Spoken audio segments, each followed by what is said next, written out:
Star news Marathi, नवे पाऊल नवी दिशा.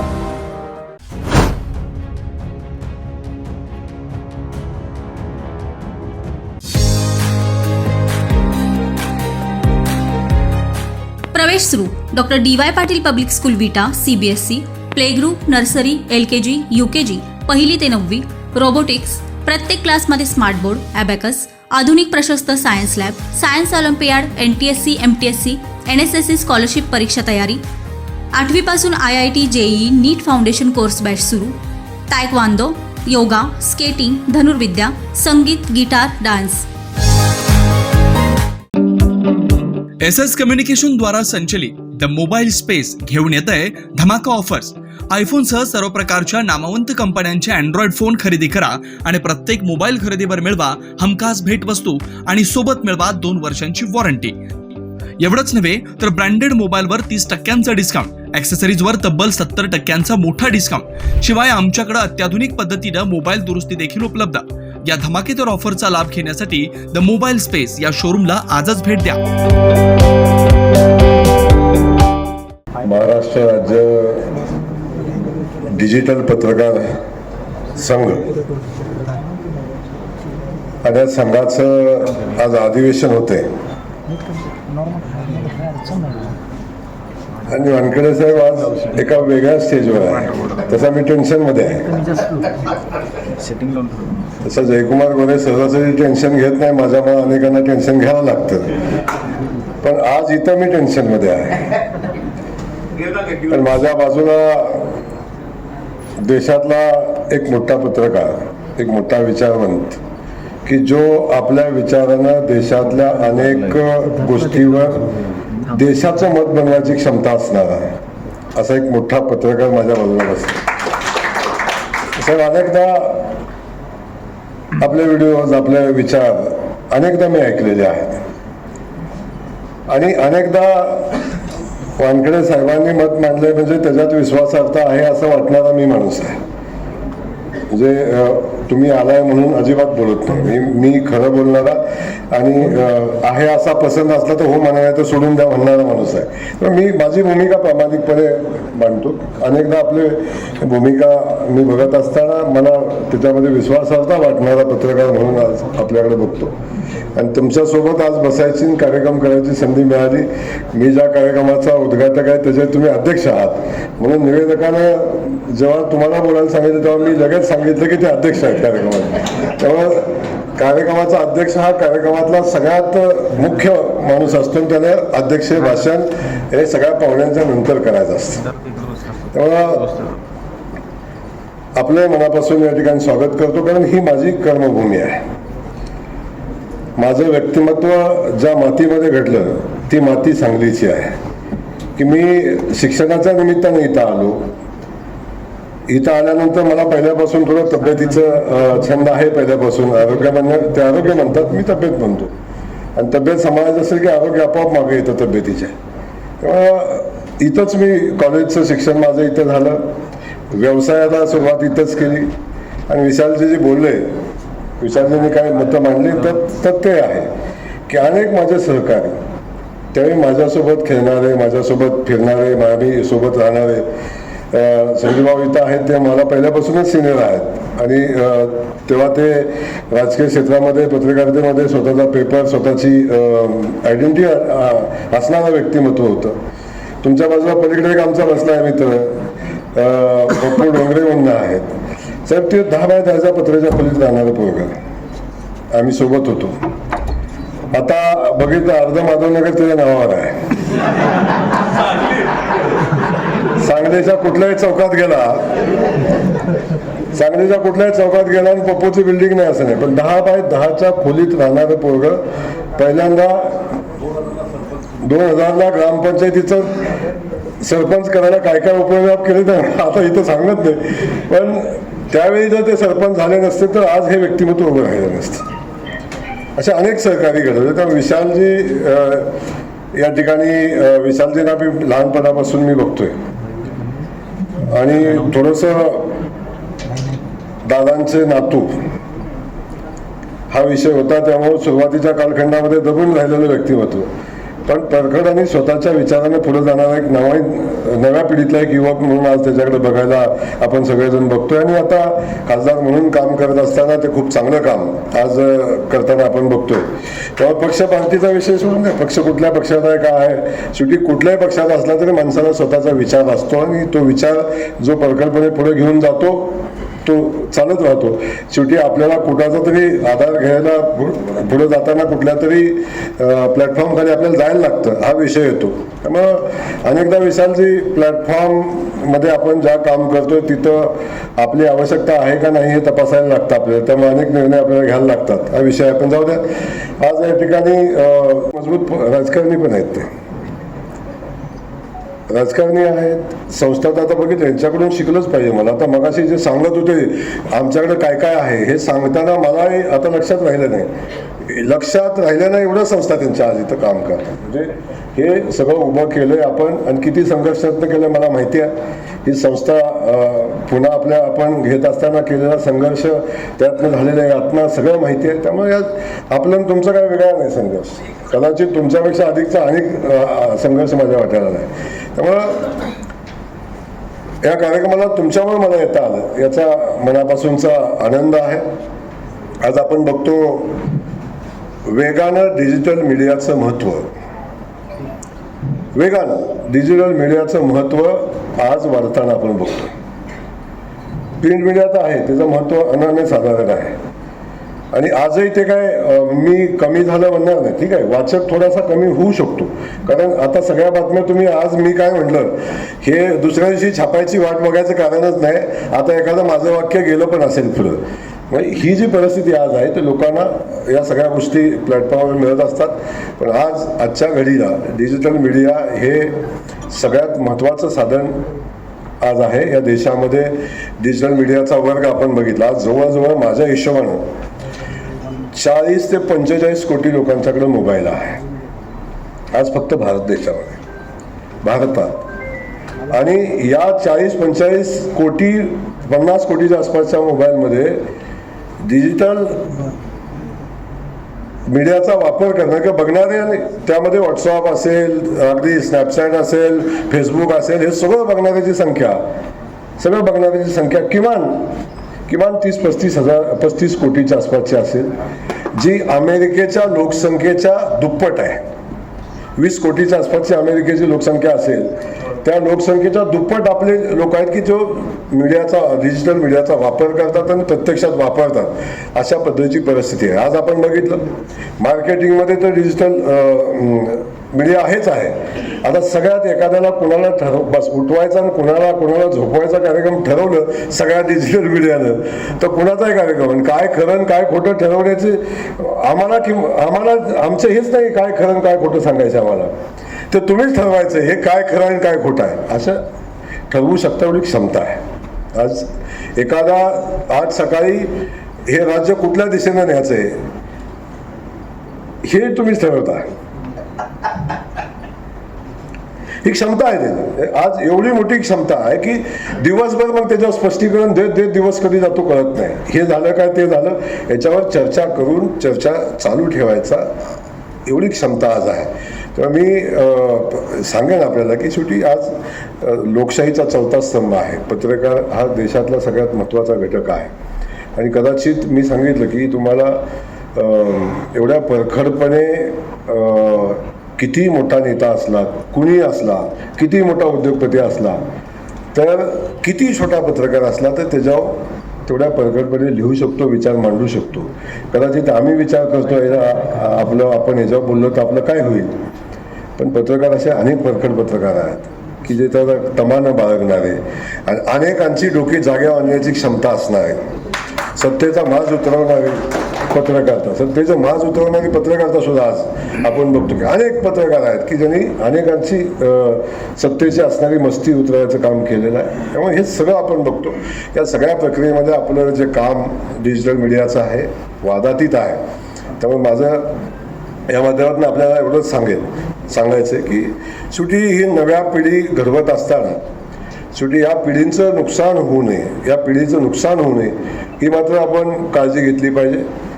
वानखेडे साहेब, मी माझ्यासारखा एक सगळ्यात सॉफ्ट टार्गेट राजकारणी असते.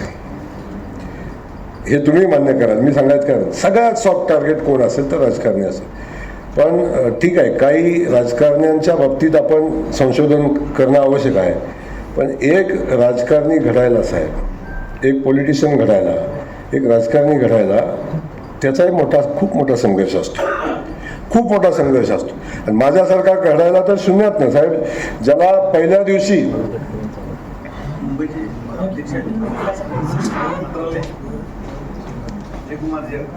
काय माझे मित्र, आमचे गावालेच आहेत ते मित्र आहेत आमचे. पत्रकारिता क्षेत्रातले आपण सगळेच माझे सहकारी.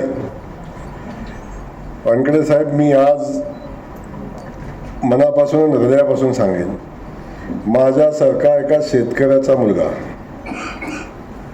ज्याला शेती सोडून दुसरं काही नाही होतं, आणि एक रेशनिंगचं दुकान, किराणा मालाचं दुकान माझ्या वडिलांचं, ते पण गावखेड्यातलं, ते पण गावची लोकसंख्या 700 लोकसंख्येचं गाव.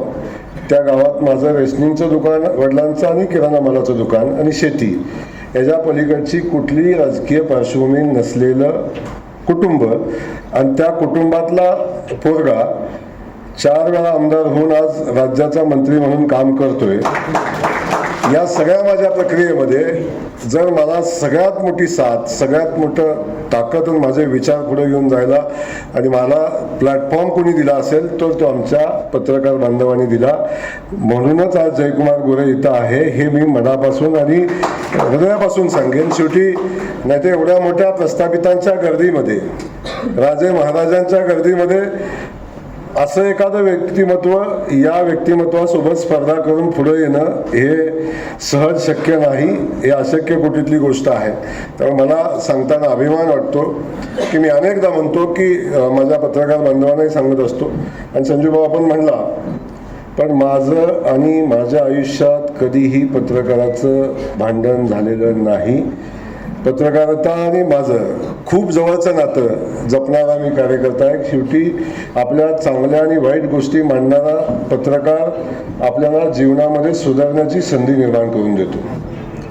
आपलं कौतुकच करणारा माणूस, कायम कौतुक करणारा माणूस आपल्याला घडवू शकत नाही. आपल्या उणीवावर बोट ठेवून आपल्याला त्याची जाणीव करून देणारा हा खऱ्या अर्थानं कोण असतो तर आमचा पत्रकार बांधव असतो. त्यामुळे कुठलीही कसली बातमी आली तरी त्याला स्वीकारण्याची क्षमता आपल्यामध्ये असेल आणि त्यातून काही शिकण्याची परिस्थिती आपल्यामध्ये निर्माण झाली तर मला वाटतं खूप काय घडतं. त्याचं उदाहरण म्हणून मी बघतो. आणि तुम्ही मगाशी म्हणला की इथं आहे एक अशी काय घटना घडली की वानखेडे साहेब, माझ्यावर सातत्यानं 100 बातम्या माझ्यावर सातत्यानं लिहिल्या गेल्या, व्हिडिओ झाले 100 व्हिडिओ. ते व्हिडिओ असे की म्हणजे अशी तुमच्याकडे एखादी कुठली शिवी शिल्लक राहिली नसेल की जयकुमार गोरेला दिली नाही. ही पत्रकारिता मी अलीकडच्या काळात आत्ता अनुभवली आहे. विधानसभेच्या निवडणुकीमध्ये 6 महिन्यापासून मी अनुभवली. आणि तुम्ही जर ते व्हिडिओ बघितले, तुमच्यासारख्या पत्रकाराला तर ते कधीच तुमच्या म्हणजे पत्रकार असं म्हणणारच नाही, अशी परिस्थिती आहे. म्हणून तुम्ही विषय काढला म्हणून मी बोललो, अन्यथा आजचा विषयच नाही तो, आपण वेगळ्या विषयासाठी आलो. तेव्हा असं असतं, कुठं कधी कधी होत असतं अशा गोष्टी, त्यातून पण आपण पुढे जात असतो. त्यामुळं आज इथे येताना मला मनापासूनचा आनंद होतो. आणि इथं जिथं आलोय, संजूभाऊ मागासपासून सांगतात पैलवान गली पैलवान.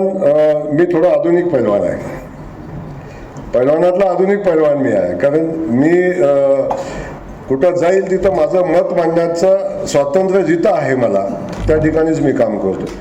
जिथं मला मत मांडायचं स्वातंत्र्य नाही ना, मी तिथं काम नाही करू शकत. आपली भूमिका मांडण्याचा अधिकारच नाही आपल्याला, तिथं आपण नाही काम करू शकत.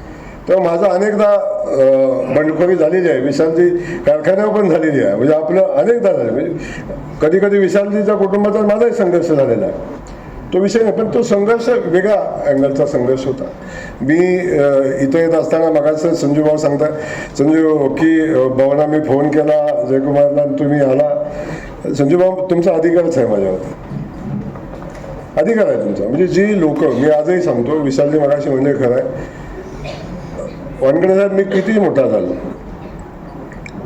मी पहिलंच सांगितलं पहिल्या दिवशी मंत्रीपद हे खूप काचेचं भांडं आहे, खूप अस्थिर आहे. हे कधीच परमनंट नाही, हे काही परमनंट नाही. राजकारणातली कुठलीच गोष्ट परमनंट नाही.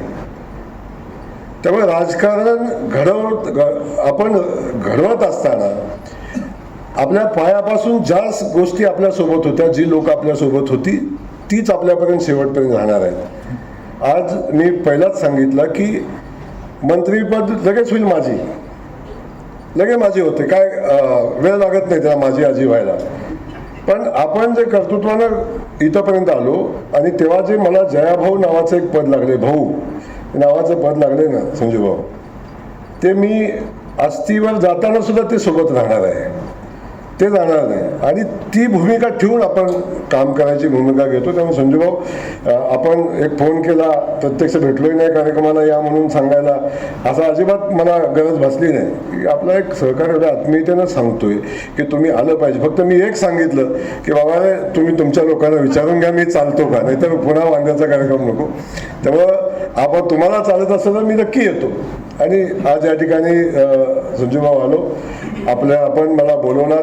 आपण संजूभाऊ फक्त साहेब की जेव्हा सुरुवात झाली वानकडे साहेब, माझ्यासारख्या एका पॉलिटिशियन सुरुवात झाली, साहेब सामान्य घरातलं पोरगं येऊन राजकारण करूच शकतं कसं, इथनं सुरुवात होते. या प्रस्थापित लोकांना राजे महाराजांच्या या साम्राज्यामध्ये सामान्य कुटुंबातला पोरगा पुढे येऊन राजकारण करू शकतं हे साहेब होऊच शकत नाही. असे अनेक नेतृत्व आहे की ज्याच्यामध्ये प्रचंड क्षमता आहे, लोकसेवेची क्षमता आहे, राजकारण करायची क्षमता आहे, पण या प्रस्थापितांचा सामना नाही करू शकले साहेब, मोडून पडले. आणि ही अनेक नेतृत्व अशी मोडून पडलेली आहेत. एखादा दुसरा तिसरा चौथा असा एखादा जयकुमार गोरे या सगळ्या संघर्षाचा सामना करून टिकलाय, नाही तर सोपं नाही साहेब. परवाचा जो विषय होता ना त्याच्यात तर भली मोडून पडले असते साहेब, भली मोडून पडले असते. एकच नाही विषय, माझ्या आयुष्यात असे प्रसंग सांगितले ना माझ्या आयुष्यातले, तर पहिल्या वेळी मी आमदार झालो साहेब, अपक्ष उभा राहिलो, आमदार झालो. आणि मी तिसरा दिवस होता, मुंबईत गेलो आणि सगळ्यांना भेटलो. आणि दिल्लीला जाऊन पृथ्वीराज चव्हाण साहेबांना भेटायला गेलो. त्यांना भेटायला जायच्या आधी माझ्यावर बातमी आली की जयकुमार गोरेंच्यावर खुनाचा प्रयत्न केल्याचा गुन्हा दाखल झाला आहे. टीव्हीला बातमी आली साहेब. ज्याला गुन्हा काय आहे हे माहिती नाही, घटना काय घडली ही माहिती नाही, काहीच माहिती नाही. टीव्हीला बातमी आली की जयकुमार गोरेवर खुनाचा गुन्हा दाखल झाला. काय होता गुन्हा, तर जयकुमार गोरेनं पोलिसाला सुपारी दिली आणि माझ्या विरोधातल्या उमेदवाराला मी निवडणूक जिंकल्यावर सगळं झाल्यावर त्याला मारायचे जयकुमार गोरेन सुपारी, पोलिसाला सुपारी देतात साहेब. दाखल झाला साहेब माझ्या गुन्हा 307चा. मी नव्हतो जिथं, घडलं काय माहिती नाही. पहिल्या दिवशीच तिथून जी सुरुवात माझ्यावरची आजपर्यंतची आहे ना, प्रचंड संघर्षातनं इथंपर्यंत आलो साहेब. काय खरं काय खोटं हा विषय राहतो, पण सगळ्यांचा सामना करत असताना मी सांगितलं ना, ह्याच्यात जर आपण टिकलोच नसतो साहेब पॉसिबल नाही. कधी कधी माझ्या कुटुंबातले म्हणतात काय पडले आपल्याला, बरं चाललंय ना आपण. पण ह्या सगळ्याचा सामना करताना एक सामान्य घरातलं नेतृत्व पुढे येतं, तेव्हा त्याला मोडून टाकण्याची किंवा अशा नेतृत्वाला संपवण्याची जी स्पर्धा असते ना, प्रचंड मोठी असते. इथं सगळीकडेच असते, सोडा व्यवसायात पण असते, इथं पण असते. पण इथली एवढ्या खालच्या पातळीची जीव घेणी स्पर्धा साहेब कुठं असू शकत नाही, असते यात. म्हणून मी सांगितलं की राजकारण खूप, त्याला तुम्ही एवढं स्वस्त समजता राजकारणाला, तेवढी साहेब नाही साहेब. सकाळी उठल्यापासून 7 वाजता कार्यक्रम चालू होतो. आलेल्या सगळ्यांना चहा पाजायला लागतो, आलेल्या उठ बस म्हणायला लागतं, त्याचं काम ऐकायला लागतं, त्याचं बघायला लागतं. 24 तास, रात्री झोपला 3 वाजता फोन आला तरी साहेब घ्यायला लागतो, त्याच्या मदतीला जायला लागतं. प्रचंड काम करतात ही माणसं. पण ठीक आहे, पण हे करत असताना काही अशी व्यक्तिमत्व तयार झाली की त्यांनी प्रचंड काय गोष्टी झाल्या असतील. त्यांना फक्त एकच आहे की काही ठराविक लोकांच्यावरनं जे मूल्यमापन करतात या सगळ्या गोष्टीचं, त्याही गोष्टी थोड्याशा अडचणीला ठरतात. आता मी काय बाकी माझं कीर्तन सांगणार नाही, पण मी भोकरे साहेबांनी काही गोष्टी इथं सांगितलेल्या आहेत की आपल्या परिसरातील लेटेस्ट बातम्या पाहण्यासाठी स्टार न्यूज मराठी यूट्यूब चॅनलला आत्ताच सबस्क्राईब करा.